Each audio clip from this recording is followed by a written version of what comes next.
Bonjour à toutes et à tous, bienvenue sur le site expert-rémunération.com. Je suis le responsable du site, Monsieur Delcourt.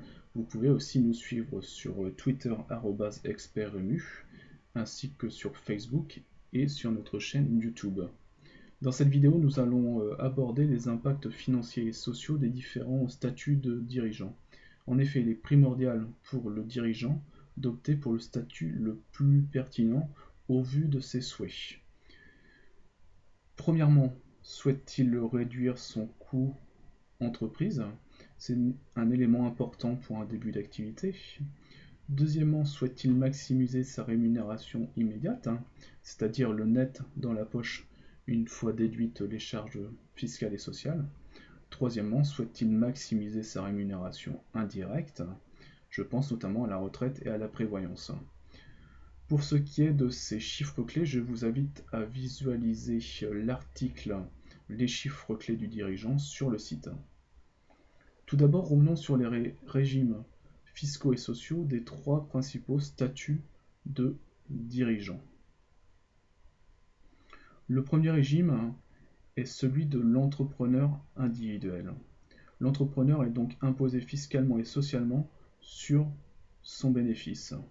Ce n'est pas le moins coûteux des statuts, nous le verrons dans un exemple chiffré par la suite. Le deuxième régime est celui des gérants de société, soit en tant que gérant minoritaire ou en tant que gérant majoritaire. Ce statut apparaît le moins coûteux pour l'entreprise. Enfin, le dernier régime est celui des dirigeants salariés, mandataires sociaux, cadres dirigeants. C'est le statut qui a le coût de fabrication le plus coûteux pour l'entreprise. Prenons des exemples chiffrés.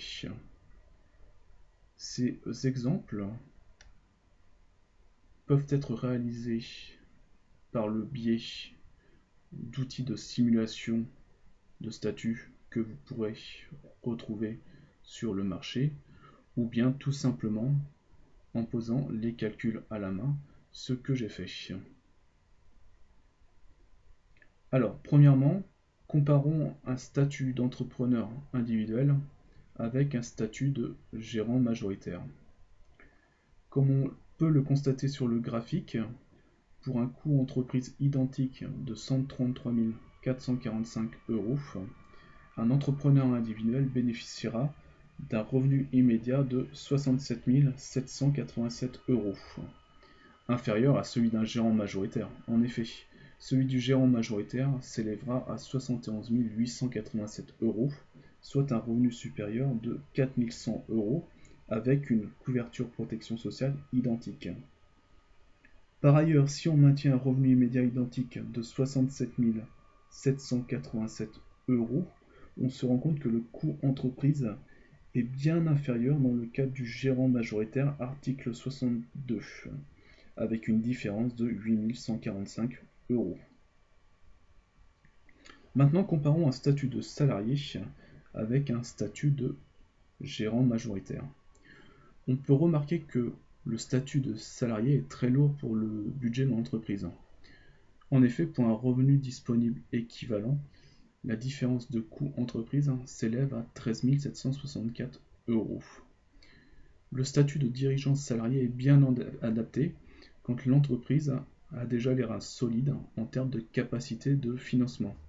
Mais une entreprise souhaitant réduire le coût de fabrication de la rémunération de son dirigeant aura intérêt à opter pour le statut de gérant majoritaire article 62, tout en mettant en place des dispositifs complémentaires de type prévoyance Madelin, retraite Madelin, assurance chômage Madelin, assurance vie article 62, ou encore épargne salariale PE PERCO, et ce afin de combler les lacunes de la couverture protection sociale. En effet, on a une différence de 4 087 €. Toutes choses égales par ailleurs, le gain final annuel pour un revenu disponible de 35 000 € est de 9 677 €. Ce calcul permet de donner des éléments de réflexion par rapport à une tendance de retour systématique au statut de travailleur salarié entre autres pour éviter l'assujettissement des dividendes aux cotisations sociales au-delà de 10% du capital social, des primes d'émission et des sommes versées en compte courant. En conclusion, on peut dire que ces différents exemples montrent bien l'intérêt de simuler les coûts du choix de statut afin d'opter pour le plus pertinent eu égard aux objectifs financiers du client. Toutefois, le coût global ne représente qu'une partie de la réflexion. Il faut aussi tenir compte des objectifs juridiques et patrimoniaux du dirigeant. Si vous avez trouvé cette vidéo pertinente, n'hésitez pas à faire notre promotion sur les réseaux sociaux. Merci.